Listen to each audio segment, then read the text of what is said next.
తెలుగు బ్రాహ్మణ ఫంక్షన్స్లో స్పెషల్ అయిన కందా బచ్చలి కూర చూద్దాం. పెళ్ళిళ్ళల్లో, నిశ్చితార్థాల్లో తప్పకుండా పెడతారు ఈ కూర. ముందు కందా బచ్చలి కూర కుక్కర్లో మెత్తగా ఉడకబెట్టండి. ఒక మూకుళ్ళో నూనె పోసుకొని మినపప్పు, ఆవాలు, జీలకర్ర, మెంతులు, కరివేపాకుతో తిరగమాత వేసి ఉడకబెట్టుకున్న కందా బచ్చలి కూర అందులో కలపండి.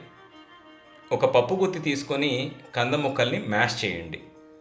తర్వాత చింతపండు పులుసు, రుబ్బుకున్న అల్లం, పచ్చిమిరపకాయ, బెల్లం ముద్ద, పసుపు, ఉప్పు ఒకదాని తర్వాత ఒకటి వేసి కలపండి.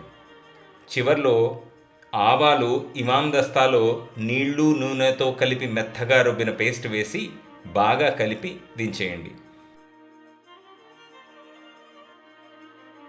పూర్తి వీడియో కోసం యూట్యూబ్ ఛానల్ సబ్స్క్రైబ్ చేయండి.